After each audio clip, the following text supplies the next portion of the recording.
Yo la verdad es que durante los primeros 35 años de mi vida me dediqué a pasármelo muy bien. No está mal, no está mal.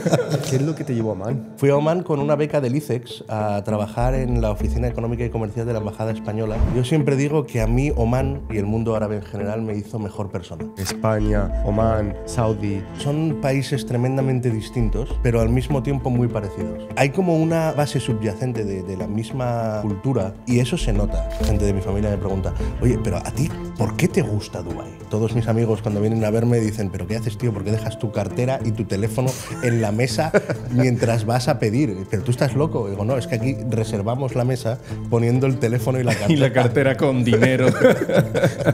Cuando llegas a un país nuevo y cuando llegas solo, al principio estás muy solo. Yo os aconsejo a todos que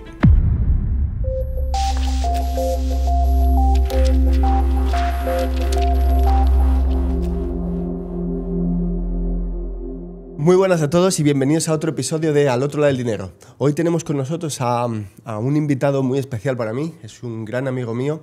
Le conocí hace ya más de 13 años y fue por estas áreas. Fue, de hecho, la primera persona de habla española que conocí cuando llegué aquí a Omán, exactamente. Y nada, quiero que se presente el mismo porque para mí, ya te digo, para mí es un ídolo. Así que nada, bienvenido, Carlos. Muchas gracias, Alex. Y bienvenido, José. Bienvenido. Gracias. Pues sí, la verdad es que nos conocimos hace 13 años ya, con la tontería, viendo un partido del Madrid, que es como se conoce la gente de bien. Ahí en el Hotel Intercontinental en Omán. En Muscat, sí. Que era otro universo, recién llegados desde España. ¿Cómo era Omán? Era literalmente todo desierto. El aeropuerto era una glorieta, prácticamente, sí, con una casuecha. y te dejaban, te dejaban caer. No, broma, te dejaban literalmente en la pista y tú tenías que andar no sé cuántos metros hasta... Oye, Carlos, ¿de dónde viene? Ponnos un poquito en antecedentes. Yo soy asturiano. Buena tierra. Nacido en Oviedo. Uh-huh. Y luego pues me fui a Madrid a trabajar y decidí que la carrera en el exterior era lo mío, que yo quería explorar el mundo, que quería salir y decidí buscarme una aventura.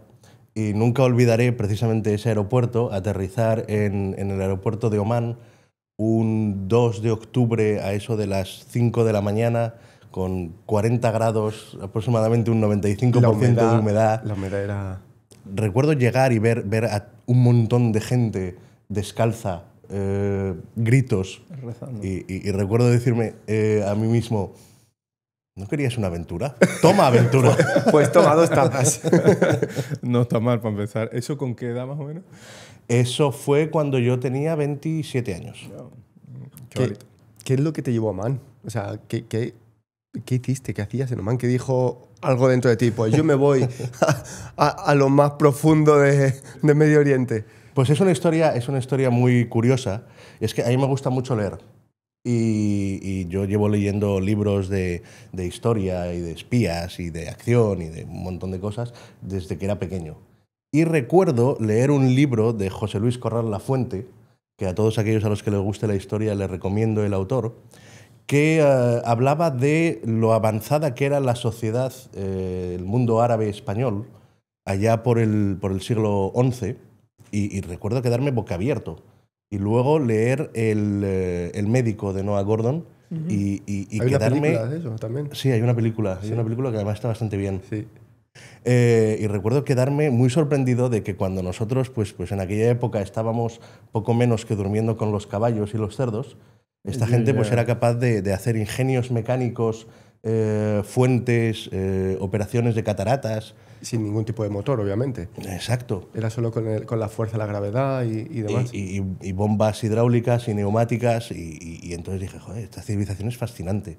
Yo quiero descubrir más de esta gente. Qué bueno. Y cuando se presentó la oportunidad dije, bueno, pues Omán parece un sitio con mucho potencial de crecimiento, un sitio tranquilo, un sitio amable que acoge bien a los extranjeros.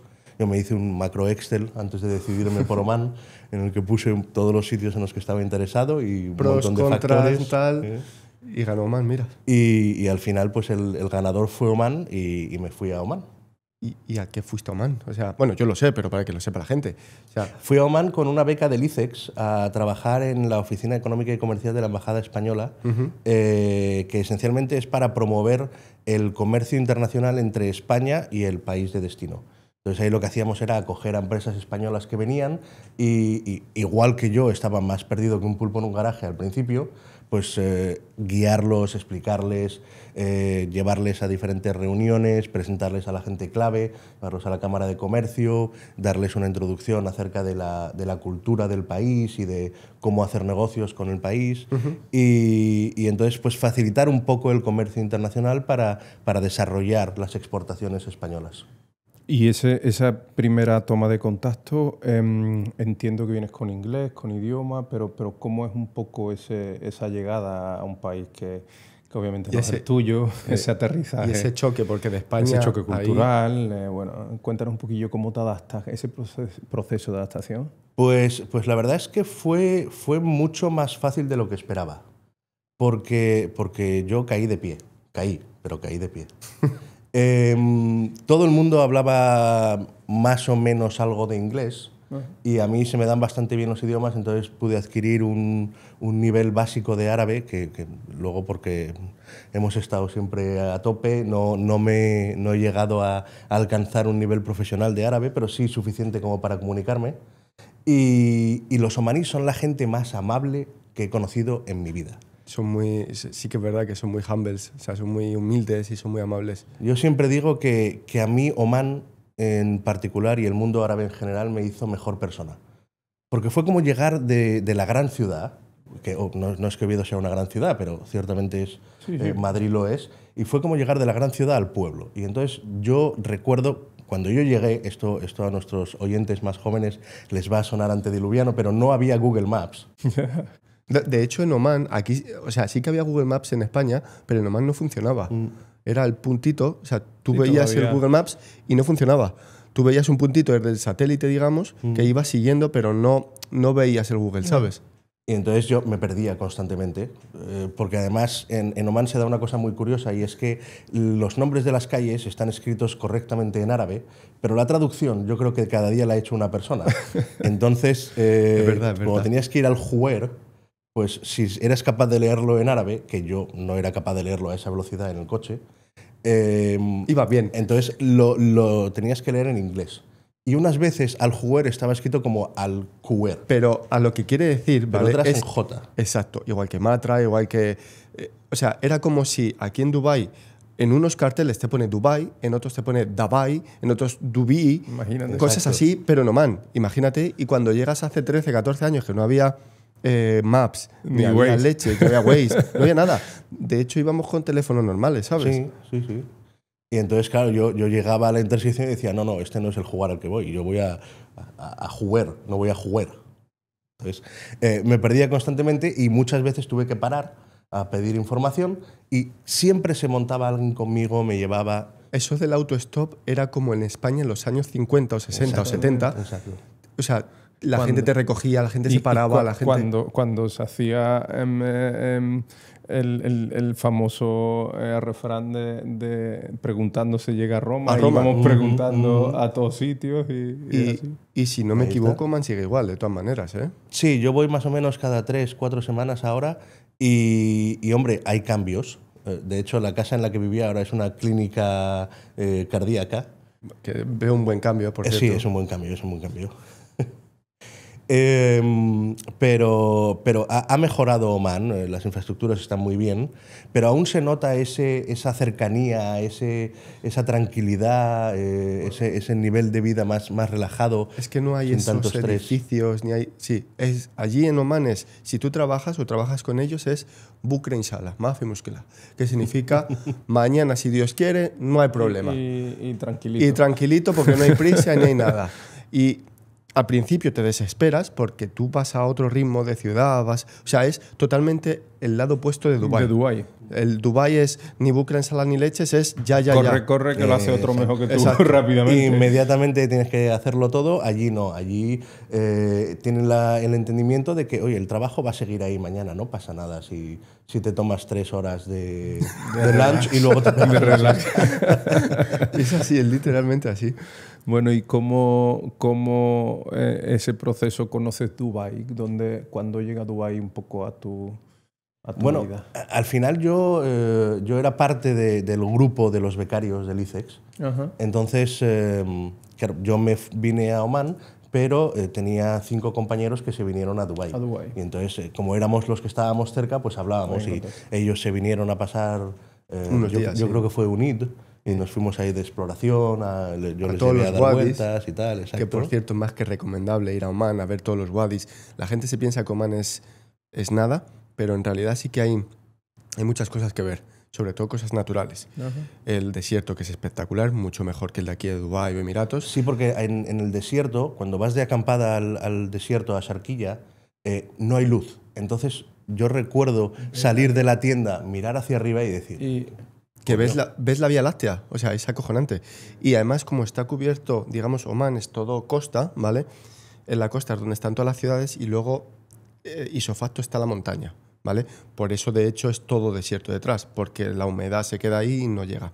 Entonces, eso hace también que la luz de la ciudad no se refleje y todo lo del desierto sea todo oscuro. Oscuro, totalmente. Y esa sensación de dormir en el desierto, estar en el desierto totalmente a oscuras, es brutal. Y no solamente es eso, sino que además también tienes muchas zonas que están completamente deshabitadas. También. Entonces, irte de acampada a una playa en la que estás tú solo, pues es una gozada. Y te despiertas con el sonido de las olas y todo eso. Hoy en día eso es complicado en casi cualquier país del mundo.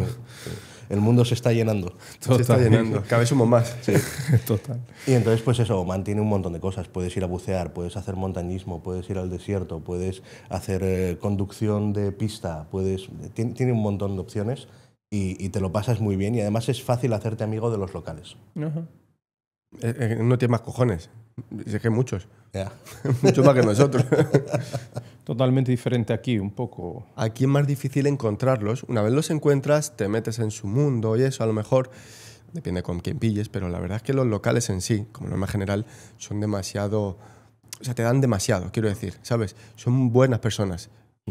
Siempre estando de amigos. Son confiados. Son confiados, sí. De hecho, yo, el primer omaní que conocí, pues estaba dando un paseo, yo creo que fue la primera semana, explorando la zona del Zoco en Matra y en Mascate, y yo pues andaba pues perdido, mirando todo, con los ojos grandes y la boca abierta, ¿no? Turista. Y me vino uno, hola, ¿qué tal? Hola, ¿qué tal? Yo soy Carlos, ¿y tú? Yo soy Muhammad. Oye, pues encantado, Muhammad. ¿Qué haces? No, pues estoy explorando el Zoco porque acabo de mudarme aquí y tal, y me parece interesante, esto es nuevo, esto es distinto para mí. Ah, que acabas de llegar, sí. Oye, ¿tienes planes para la comida? No, pues hala, ven a mi casa que te invito yo a comer, que tengo arroz con pollo. Pueblo total, pueblo.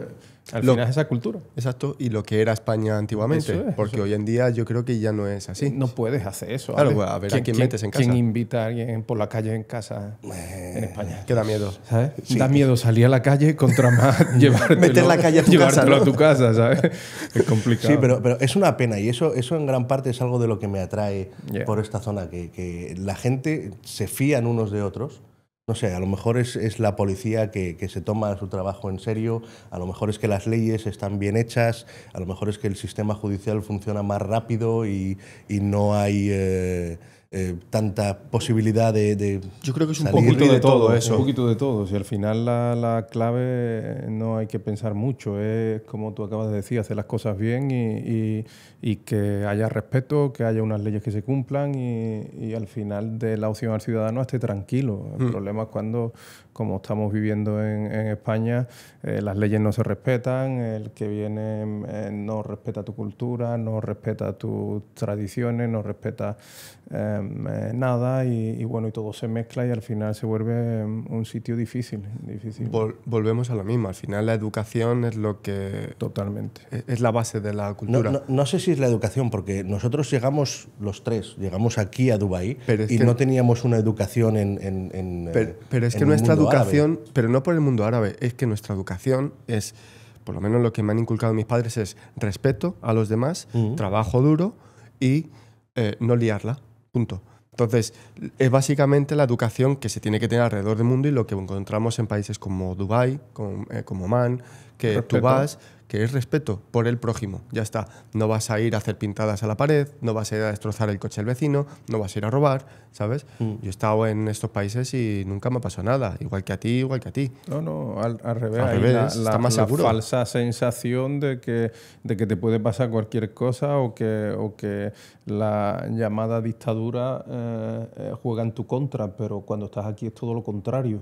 No lo sé, yo llevo 15 años en Oriente Medio prácticamente y nunca jamás he tenido ningún problema. Nada, pues imagínate. Sí que recuerdo haber hablado con gente, no, es que me metieron en la cárcel durante 3 años por quemar una bandera. Y, coño, es que no tienes que quemar una claro, bandera, tío. claro. Tú eres un invitado en O este por país. hacer cualquier cosa, exactamente. Tú vas a un país, tienes que achacar a las normas que ese país tiene.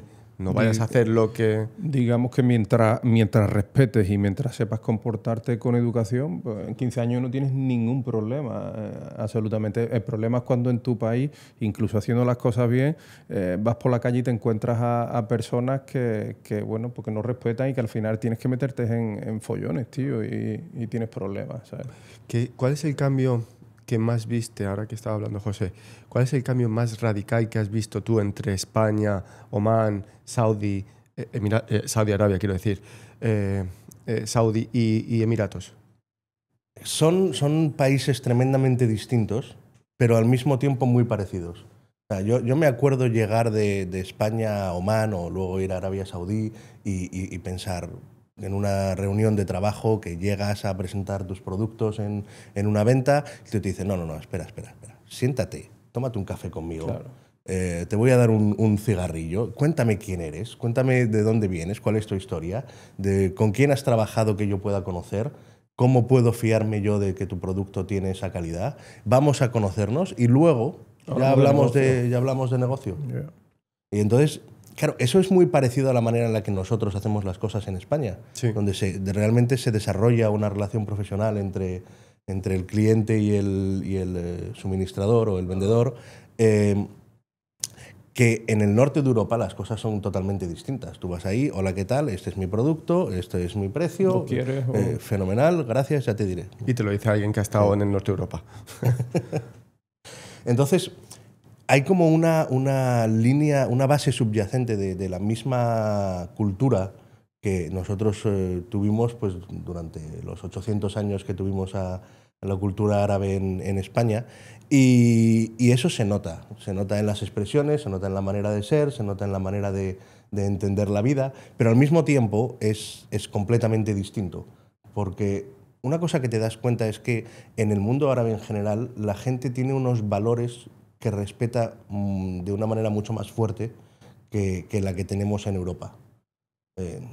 No lo sé, a mí me da la impresión de que últimamente en Europa es más acerca de tengo que hacer dinero que acerca de tengo que preocuparme de mi familia, de mis amigos, de mi vida, de mi comunidad, de mi ciudad. Mundo voy a hacer occidental, mejor dicho, que Europa. Pero sí, tienes totalmente la razón. Voy a hacer un voluntariado porque hay que limpiar el parque. Bueno, pues venga, nos reunimos todos y limpiamos el parque. Oye, que hay un tío que ha tenido un accidente. Esto me pasó a mí. Yo tuve un accidente en Omán de tráfico. Al tercer día de aterrizar en Omán, el coche quedó prácticamente destrozado, no conocía a nadie y un tipo pues, cruzó la autopista, paró su coche, cruzó la autopista y se tiró 4 horas conmigo. Llamó a la policía, se encargó de los papeles, cogió al camionero pakistaní, se encargó de sus papeles, y nos hizo de intérpretes con la policía, arregló todo, me dio un té para que dejara de temblar. Y cuando le dije, oye, ¿cómo puedo agradecerte yo esto? Y me dijo, no, simplemente dale las gracias a Dios o al destino de que yo estaba aquí, que he tenido la oportunidad de ayudarte. Y yo me quedé pensando, vosotros os hubierais parado durante 4 horas para solucionar un problema de un tráfico de 2 extranjeros en medio de una autopista a las 9 de la noche cuando estás camino de tu casa? ¿Tú hubieras puesto la típica excusa de oye, es que me está esperando mi mujer, o es que tengo una reunión, o es que... y vivimos así, en ese mundo de excusas? Nunca se sabe, pero lo más probable, exactamente, y especialmente cuando no te pilla en tu lado, es que digas, madre mía, qué hostias acaban de dar, espero que alguien les ayude. O llamas, pero sí. Pero no tiene... Es lo que dice él, al final no hay esa conciencia de... Estamos mucho perdiendo ese valor de vida con letras mayúsculas. De ayuda al prójimo también. Eso es, y estamos cada vez más centrándonos en cosas banales, que al final no es lo importante, pero es así. Pero al final es que está como todo conectado, ¿no? Tú antes hablabas del miedo, ¿no? De salir de casa o de invitar a alguien a tu casa. Claro, si tienes miedo de hablar con el prójimo, pues obviamente ¿Cómo vas a parar? No vas a parar a ayudarle, sobre todo cuando te dicen, oye, ojito, no paréis porque hay una banda por ahí que en cuanto paras el coche te roban un puñetazo y te dejan sin coche. ¿Qué pasa? ¿Qué está pasando? ¿Qué pasa? Exacto. Entonces, claro, es una vida muy distinta. Es un poco como cuando crecimos en los años 80, en los años 90, que el ritmo era más relajado. Y... Bueno, que dejabas a tus niños en el parque, o a tus niños, en este caso éramos nosotros los niños, y no pasaba nada, y te estabas todo el día en la calle y no pasaba absolutamente nada. Sin nada. teléfono, sin estar localizado, con tu bicicleta y hoy en día no pasaba nada. Exacto, y hoy en día es imposible que pase eso. No puedes, como padre, uno está en la tesitura de no quiere crear a niños con tablets en casa, ¿vale? Pero después, por el otro lado, tienes esa otra... bueno, pues es como la mosca detrás de la oreja. Sí, tu otra versión que te dice, oye, pero ¿y si salen y los peligros y tal? Y mi hija mayor si la dejo salir por la noche. Entonces, bueno, al final tú mismo, como dices, haces que no seas como deberías de ser o como nos hemos criado nosotros por eso mismo. Porque es que además el porcentaje de antes era muy bajo comparado con lo de ahora. Obviamente gente mala siempre ha habido y siempre habrá. Sí. Pero no es el nivel que estamos sufriendo ahora en España. Bueno, que estamos. Yo, gracias a Dios, estoy aquí hace ya mucho tiempo. Aquí lo sufrimos poco. Sí, claro. Entonces, claro, pues por un lado tienes esa manera de ser de los omaníes y luego te vienes a Dubái y piensas que va a ser todo lo mismo. Ostras. Y descubres que, hombre, el nivel de seguridad es exactamente igual. Sí. De hecho, todos mis amigos cuando vienen a verme dicen, ¿pero qué haces, tío? ¿Por qué dejas tu cartera y tu teléfono en la mesa mientras vas a pedir? ¿Pero tú estás loco? Digo, no, es que aquí reservamos la mesa poniendo el teléfono y la cartera. Y la cartera con dinero. y luego vuelves y, por supuesto, está ahí. O sea, es que sería más una sorpresa que otra cosa que no estuviera. De hecho, puede ser que te encuentres hasta más dinero dentro de la cartera. pero y eso lo hemos tratado. Vosotros lleváis mucho tiempo aquí y estáis totalmente familiarizados con eso. Sí. Pero yo, que llevo relativamente poco, cuesta adaptarse a eso. O sea, de lo que vienes de 40 y pico años mirando y teniendo cuidado, y como está ahora recientemente, que no solo no puedes dejarla, sino que tienes que esconderla. Sí. Ya no se trata de dejarla cuando te vas, sino aun estando tú en una terraza pública tienes que tener muchísimo cuidado. Entonces, llegas aquí, eso reconozco que te cuesta cambiar ese clic. El problema es que cuando ya te has acostumbrado a tanta seguridad como es aquí, volver a un sitio o viajar, que te vas a España, te vas a Latinoamérica, te vas a cualquier otro sitio, te cuesta volver a volver a ese chip que tenías antes de esconde la cartera, recoge las cosas del coche. Pero qué tristeza. Porque te rompen... O sea, yo esta última vez en España, ¿vale? Fue en Navidades. Dejar el coche ahí y yo dejo la cartera, dejo el teléfono, cierro y me voy. Y cuando me ve mi hermana dice, ¿pero tú estás tonto o qué? Coge la cartera y dice, ¿pero cómo dejas eso ahí? ¿Pero qué pasa? De que no dejes, que nos van a romper el coche, que están robando coches, que están robando esto. Digo, ¿pero cómo son las cosas así? Al final nosotros, hablo los que vivimos en España o vivíamos en España hasta hace poco, lo tenemos tan inculcado que no nos parece que sea algo extraordinario. Ese es el problema, que lo asumimos como normal. Sí. Y salimos a la calle con todos esos miedos, pero hemos crecido así. El problema es cuando llegamos a países así y nos da esa bofetada de realidad el mundo no es así. El mundo y no lo es tan normal malo. Es esto, no lo que estamos viviendo nosotros. No es lo normal que nuestros hijos tengan que no puedes estar en la calle hasta cierta hora, o que tengas que mirar por tus cosas, o que tengas que tener cuidado. No es lo normal. Bueno, pero en el fondo yo recuerdo las vacaciones en el pueblo y salíamos de casa pues a las 10 de la mañana, una cosa así, y volvíamos a comer y si en medio tenías sed, pues si no había una fuente, ibas a la primera casa, oiga, ¿me da un vaso de agua? Sí, sí, pasa. ¿Quieres algo de fruta también? Y tú entrabas en casa con tus 8 años, estabas ahí con el señor o la señora o quien fuera en esa casa y volvías a salir y oye, dale recuerdos a tu abuela. Pues vale. Era así, era así. Pero sí era así, sí. Y entonces, claro, pues eso comparado con lo que tenemos en Dubái, pues es una maravilla. Es una maravilla poder vivir aquí y el cambio que das de primero estar en Omán y luego pasar a Arabia Saudí, que es esencialmente lo mismo, pero un poco más aburrido, si quieres, un poco más restrictivo. Ojo, yo me lo pasé muy bien en Arabia Saudí. Te lo puedes pasar bien. Depende también lo que haces, cómo te lo tomas. Hice muchos amigos locales y siempre cuento la historia de la primera vez que nos fuimos, que era un jueves. De aquella el jueves era el último día de la semana, el viernes y sábado era el fin de semana. Y entonces yo me acuerdo llegar el jueves por la tarde a casa y encontrarme a un vecino que tenía más o menos mi edad. Me dijo, hola, hola, ¿qué tal? ¿Cómo estás? Bien, ¿y tú? Bien, bien. Oye, ¿qué vas a hacer esta tarde? Dije, pues no sé, me voy a poner una peli, cocinar algo y a dormir. Digo, no, es que he quedado con unos amigos, vamos a ir a dar una vuelta en coche y ¿te apuntas? Dije, vale, ¿por qué no? Entonces me senté y estábamos ahí pues comentando los cambios en la política, porque justo era el momento en el que había fallecido el rey Abdalá, sí. y era la ascensión al trono del nuevo rey, y entonces qué cambios se esperaban en la política, en la mentalidad. Todavía no se había oído hablar de Mohammed bin Salman, entonces era solamente el rey Salman el que accedía. Y claro, estábamos ahí charlando, todo muy bien, muy majos los chicos, pero al cabo de 4 horas yo le digo, oye, ¿dónde vamos, tío? Conduciendo, estaba ya en Turquía. Nos vamos a salir de... Y entonces él me miró todo sorprendido. Y, ¿tienes que ir al baño? ¿O necesitas un café o un té? No, pero joder, vamos 4 horas conduciendo y es la 6ª vez que veo esa farmacia. Entonces, ¿qué pasa? El plan del día es salimos, literalmente damos vueltas y dentro de 1 hora más nos vamos para casa y ¡vaya noche!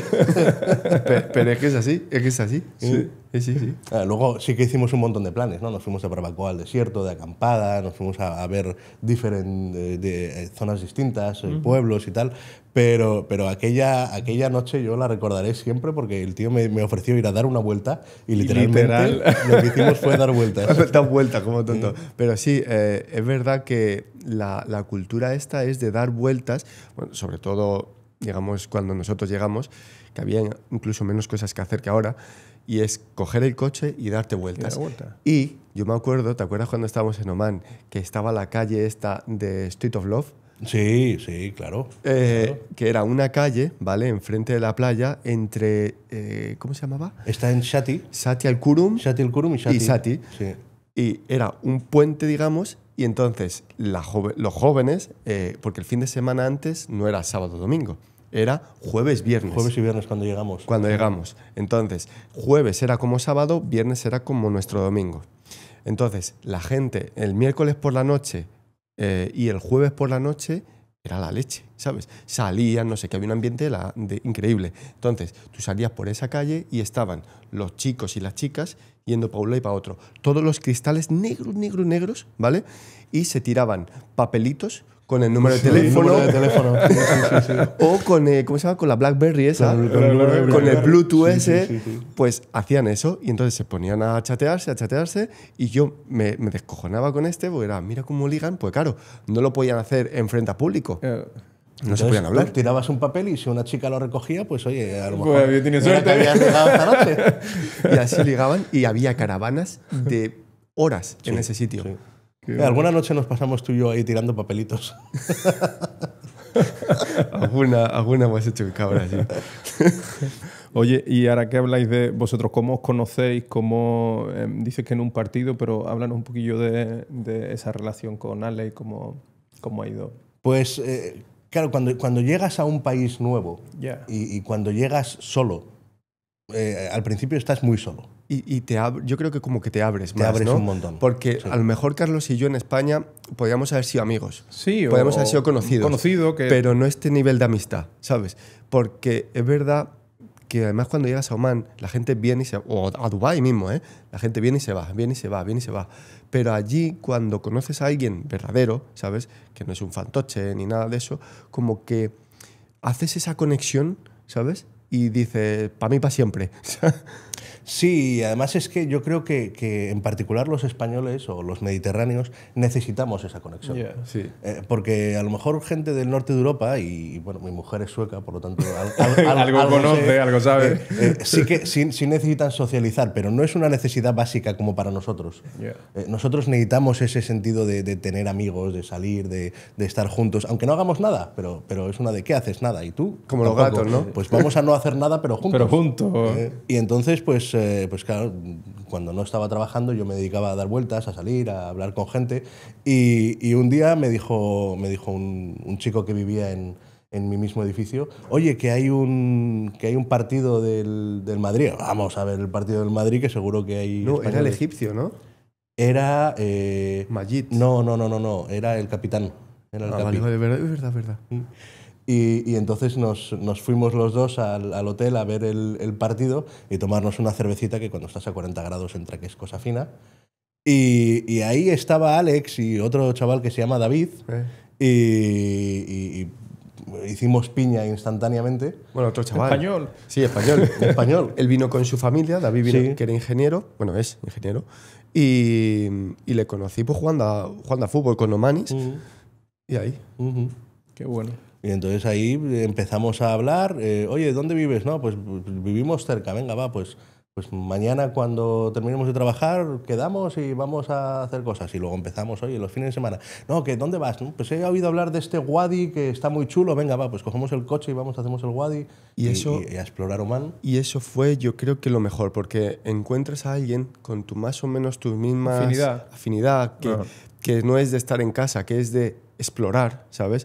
Que para la gente que no lo sepa, un wadi es un río, por eso lo de Guadalquivir y eso. Ajá.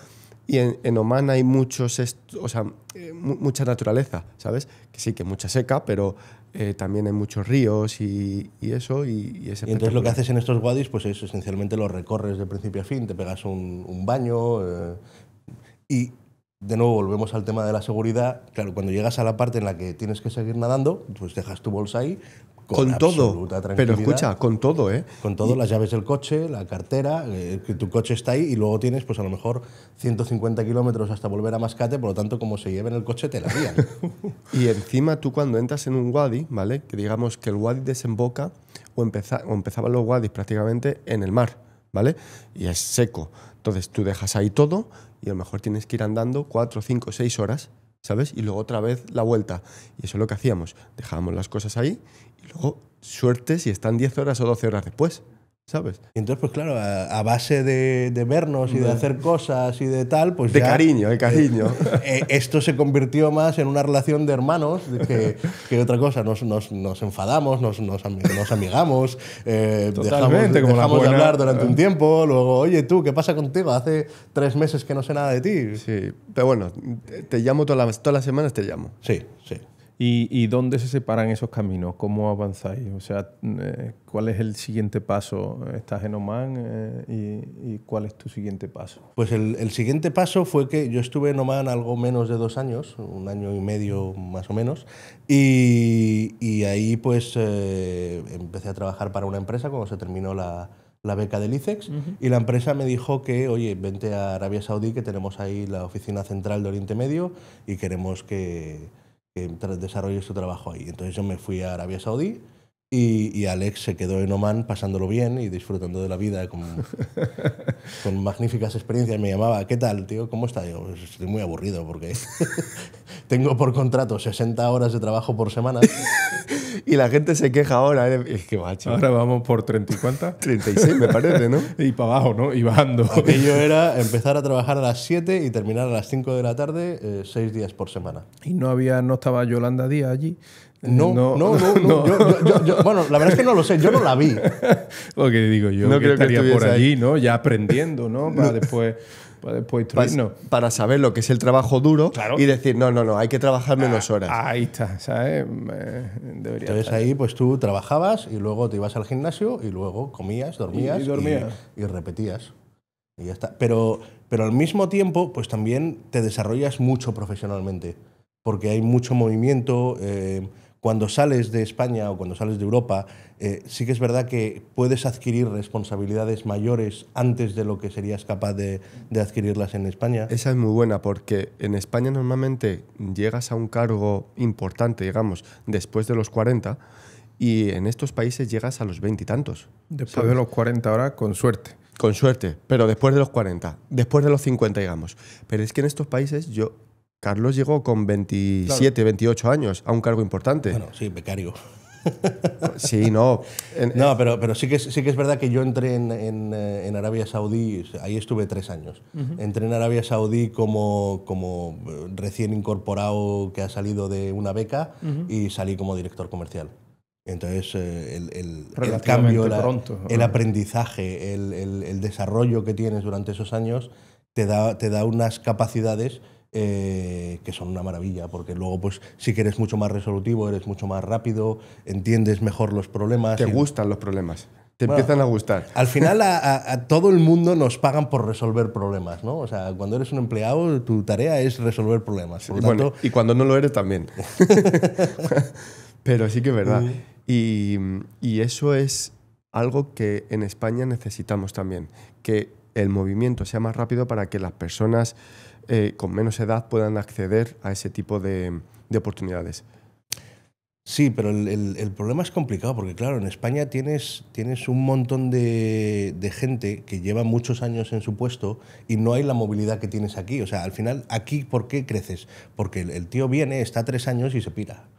O está 5 años y se va. Ahora ya la cosa está cambiando en Dubái y yo creo que vosotros lo podéis ver. Hay mucha más gente de largo recorrido. Vivir, sí, a larga estancia. Pero cuando llegamos, yo llego a un momento en el que me cansé de hacer amigos porque decía, joder, es un tío que me cae muy bien, es maravilloso. Y a los 6 meses se va. Pero a los 6 meses, al año, a los 2 años. Y entonces llega un momento en el que dices, ¿para qué voy a seguir invirtiendo tiempo y esfuerzo en una persona que se va a ir? Sí, somos amigos, pero si te vuelvo a ver 2 veces a lo largo de mi vida, pues ya será todo lo del mundo. Aprendes a estar solo, mucho.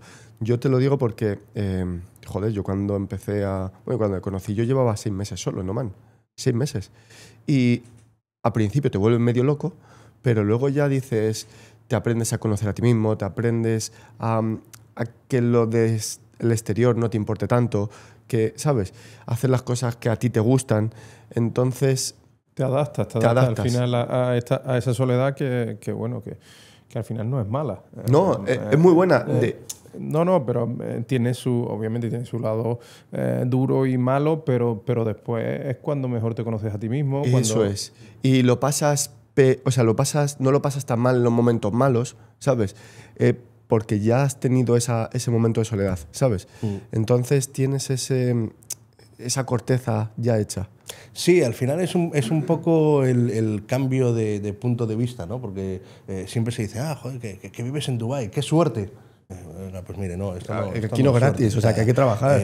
Vienes y al principio es duro porque estás solo y tienes que crear tu comunidad de cero. Entonces yo no voy a decir que haya tenido mala suerte porque Dios me libre, yo he tenido la mejor suerte del mundo y las cosas están funcionando maravillosamente, pero no es fácil salir de casa y dejar a tu familia y a tus amigos y luego tener esa culpabilidad dentro de, pues a lo mejor estoy abandonando a la familia en España, a padres, hermanos, primos, que nos vemos en Navidades y a lo mejor en verano y ya está. ¿Vale la pena lo que estoy haciendo? El sacrificio. Y el sacrificio que estoy llevando en mis espaldas durante tanto tiempo. Claro, tú estás dejando, como tú dices, a tu padre, a tu no sé qué. Nosotros sabemos que nuestras madres están en el cielo. Que cada vez que vuelves a España lo ves más viejitos, lo ves más, no quiero decir deteriorados, sino más que el tiempo ha pasado, ¿sabes? No tienes esa sensación. El tiempo pasa y tú no estás ahí para disfrutarlo con ellos. Y entonces muchas veces a mí, pues gente de mi familia me pregunta, oye, pero a ti, ¿por qué te gusta Dubái?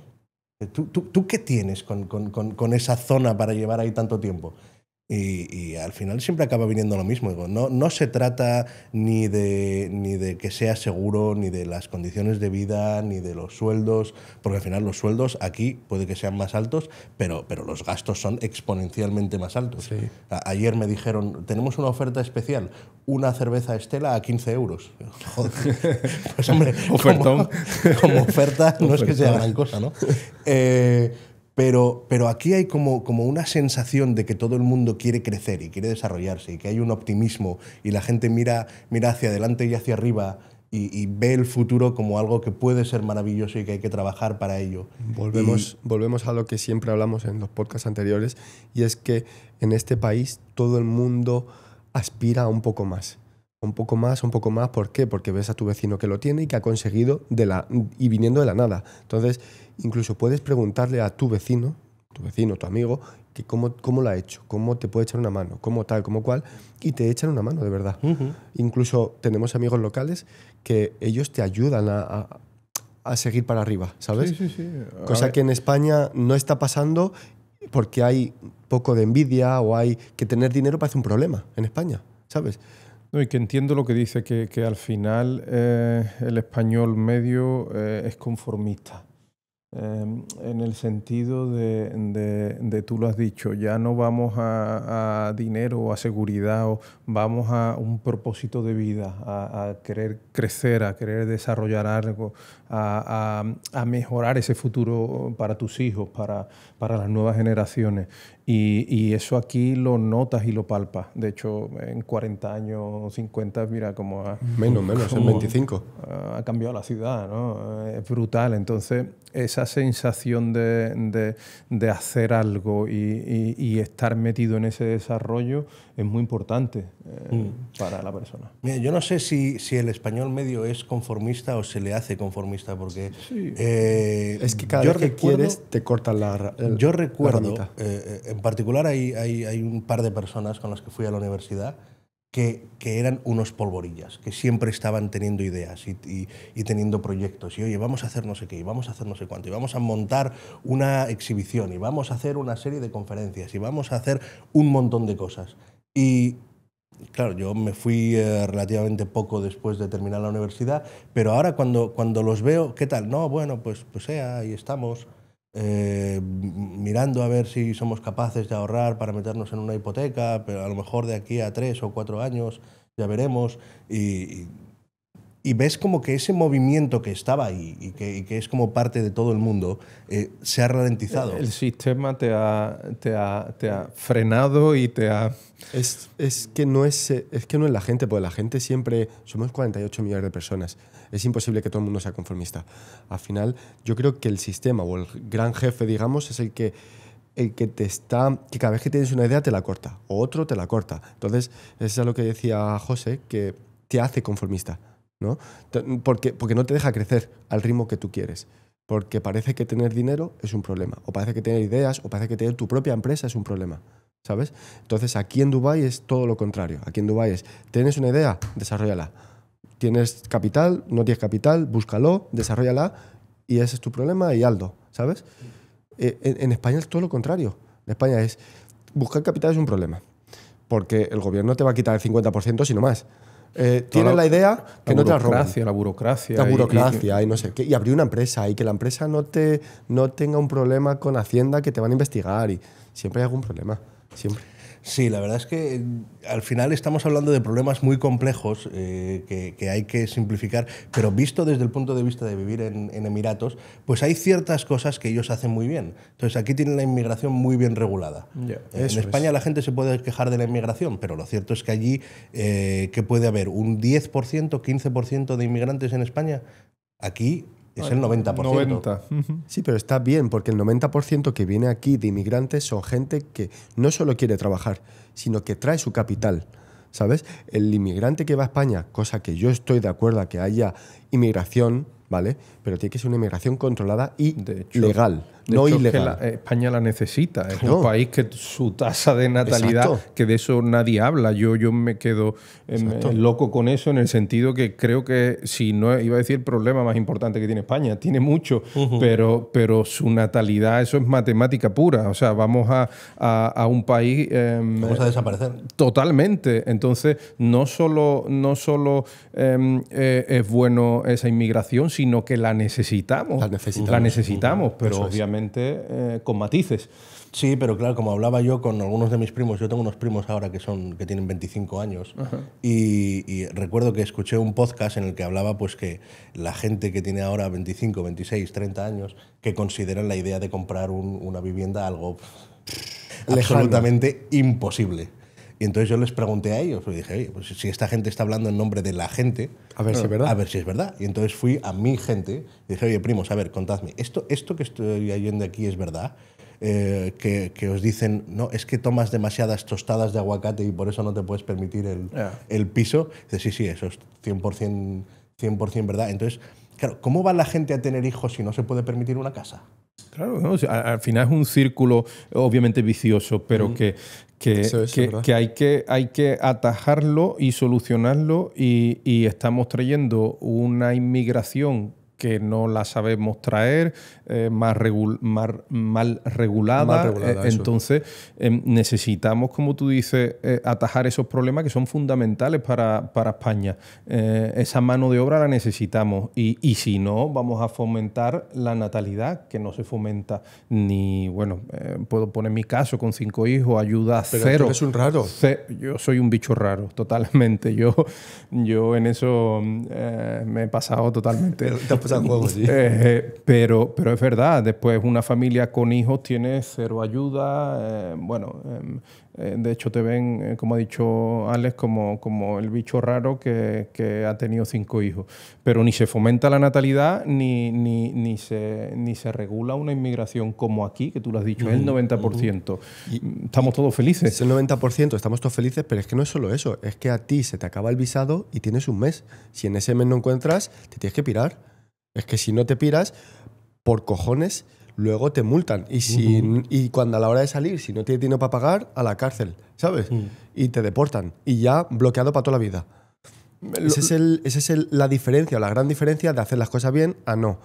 Lo que al final te está diciendo que vente, te doy oportunidad, pero ven a trabajar, a prosperar, a ser parte del sistema, no a luchar contra él ni a beneficiarte por la cara. Eso es. Entonces, bueno, hay que hacerlo así. Sí, lo dijo el otro día un ministro aquí. Dice, oye, yo doy la bienvenida a todos aquellos trabajadores que vienen a vivir en Dubái porque nos están ayudando a construir el país que queremos. Es que es así, esa es la manera de verlo. Que hay cosas buenas y cosas malas, obviamente. Pero bueno, hay más cosas buenas que cosas malas en este país.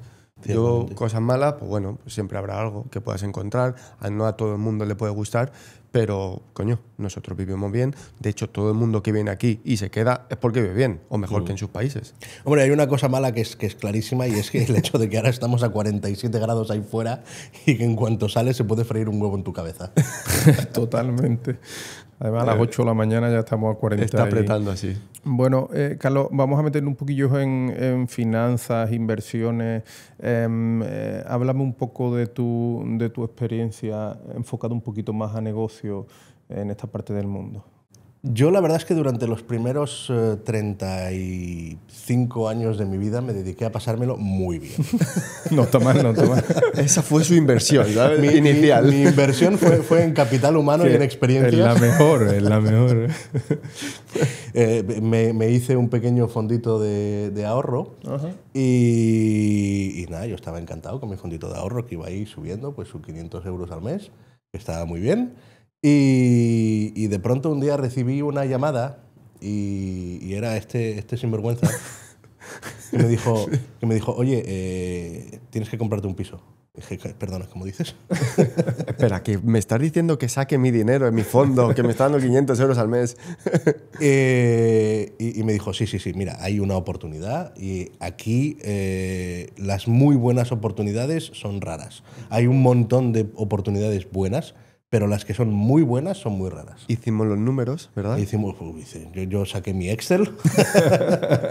Que lo puede todo. Yo tengo Excels para todo, desde el viaje de la semana que viene hasta las finanzas y las inversiones.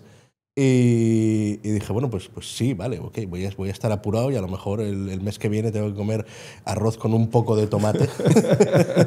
Y una salchicha congelada.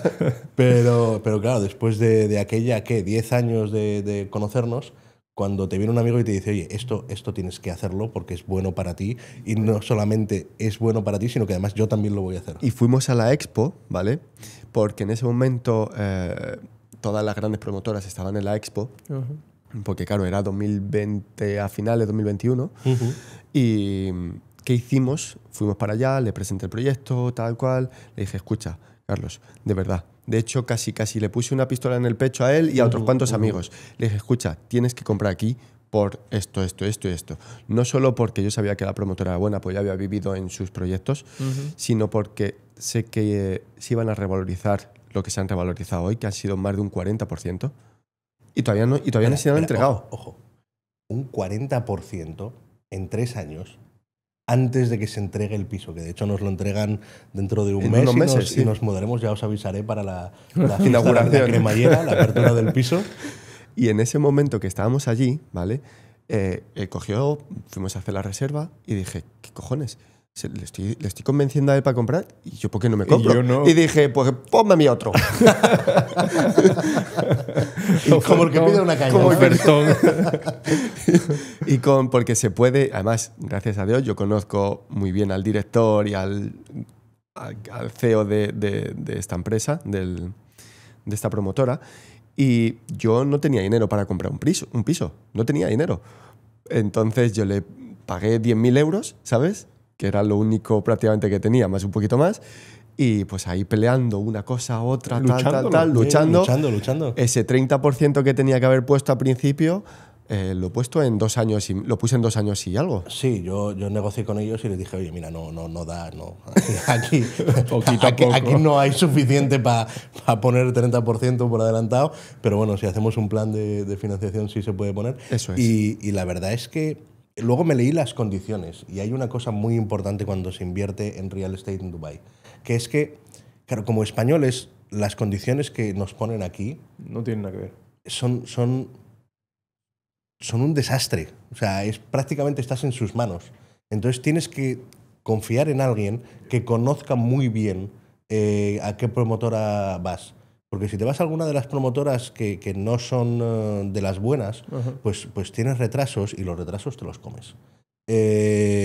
Tienes las pisos calidades, que son más pequeños o más grandes, hasta en un 10%.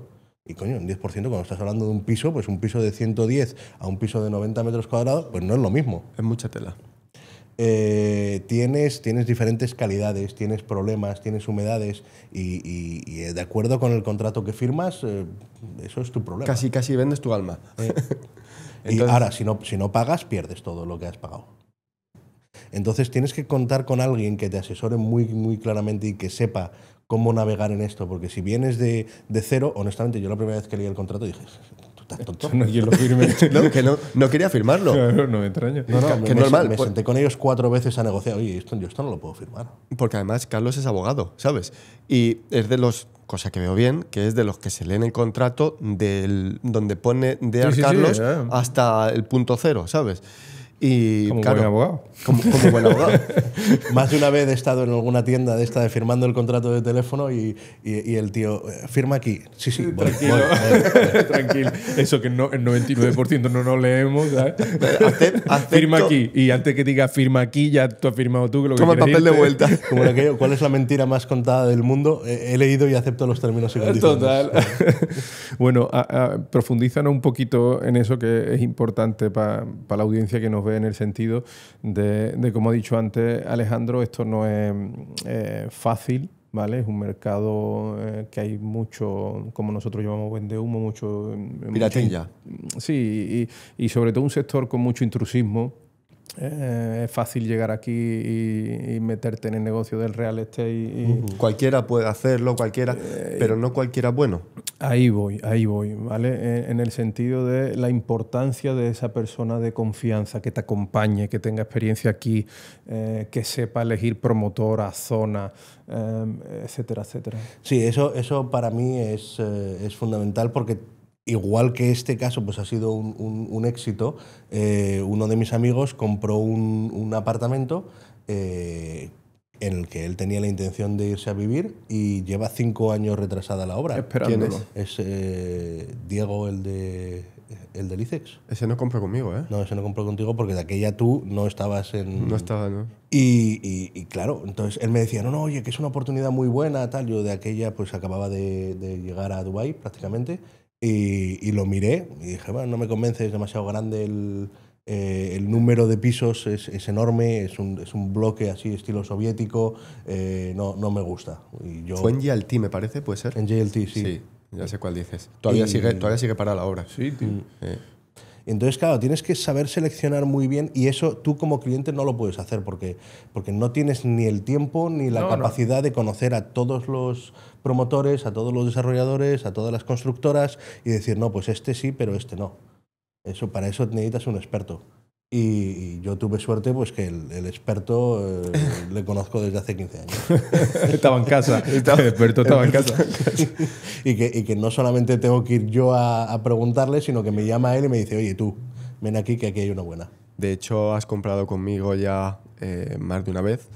Y la otra, pues igual. La otra fue un día que estábamos cenando, le dije, tú, este es bueno. Y a ti no te hacía tanta gracia, pero a tu mujer dijo, este me le quedo yo. Sí. Mi mujer me dijo, este es el que te mandé yo hace 2 meses, que dijiste, anda, ya vamos a comprar un piso y ya está, no te pongas a comprar a lo loco, que esto no son gominolas, o sea, no puedes ir a hacer shopping de pisos. Pero claro, ya cuando viene de Alex, pues... Pero echamos los números y la verdad es que estaban bastante bien, comparado con lo que estaba alrededor. Y por lo que tengo entendido, ya han terminado de vender todas las unidades, han empezado las obras y ahora pues espera que en 2 años y medio aproximadamente terminen. Y a ver qué tal. Es que lo suyo, a ver, es que es muy fácil hablar cuando ya el proyecto está acabado y dice, no, es que tal, pero es que hay que saber qué unidad o qué proyecto o qué promotora escoger para que digas, no, es que esto que he comprado yo, que soy de los primeros en comprar, se ha terminado en 1 semana, 2 semanas, 3 semanas, 1 mes, ¿sabes? Pues claro, si compras el último de esos meses también te ha pillado un poco el toro, que sí que suben un poquito los precios, ¿sabes? No te digo que suban una barbaridad, pero sí que las promotoras aquí protegen al inversor, ¿sabes? Del primero que compra al último que compra. Tanto al último, o sea, tanto en el mismo proyecto como en el grupo de proyectos, ¿sabes? ¿Qué van a hacer? Perfecto. Oye, Carlos, para un poquito ir cerrando, ¿cómo ves el futuro de Dubái? Y pregunta creo que obvia, ¿te planteas volverte a España o tu futuro está aquí o estás esperando que se vaya Pedro Sánchez? Por favor, vete, por Pedro. favor, Pedro, vete. Por el bien de la humanidad. Bueno, con libertad. No, yo de hecho invitaría a Pedro Sánchez a que viniera aquí y a ver... Sin guardaespaldas. No, que traiga su destacamento, pero que venga y que vea cómo se hacen las cosas de otra manera.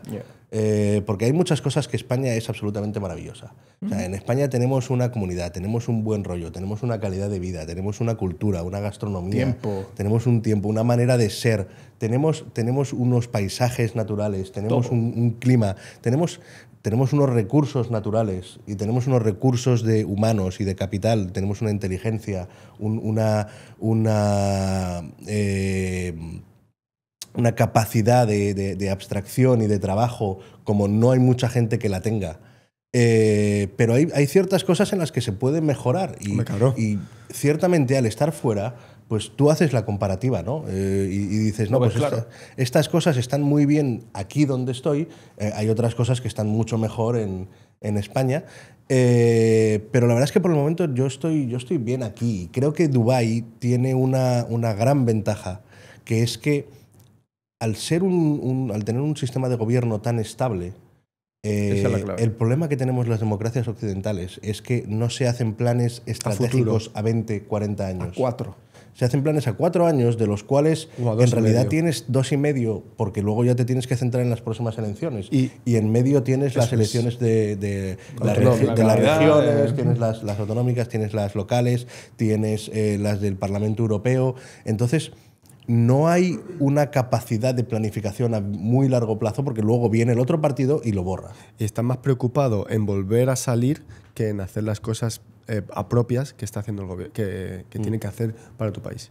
Entonces tú ves que aquí en Dubái montan algunos de los eventos más grandiosos que te puedas imaginar, pues la Expo fue algo absolutamente exorbitado y desmesurado y espectacular, y yo no había visto. A mí me gustan las Expos desde siempre, desde que fui a la del 92 en Sevilla. Me encantan y me parecen pues que son un poco el sitio perfecto para ver diferentes países y que cada país pues hable un poco de lo que está haciendo. Y cuando vienes aquí y ves el show que montaron, joder, esta gente es capaz de montar unos eventos como nadie. Y es que además no fue solo el cachito de la Expo, es que montaron Dubái entero para que Dubái fuese la Expo, ¿sabes? Tenían la ciudad preparada para que cuando llegases dijeses, wow, yo me quedo aquí. De hecho, desde la Expo hasta ahora han aumentado tanto las inversiones extranjeras como la gente de vivir, o sea, de los residentes, quiero decir, con no sé si ha sido un 30 o un 40%, o sea, es una barbaridad. Pues es que se mudan 150.000 personas al año a Dubái. Yeah. O sea, con un crecimiento como ese, primero tienes a la construcción como motor detrás, que el motor de la construcción lo sabemos bien en España, lo mueve todo.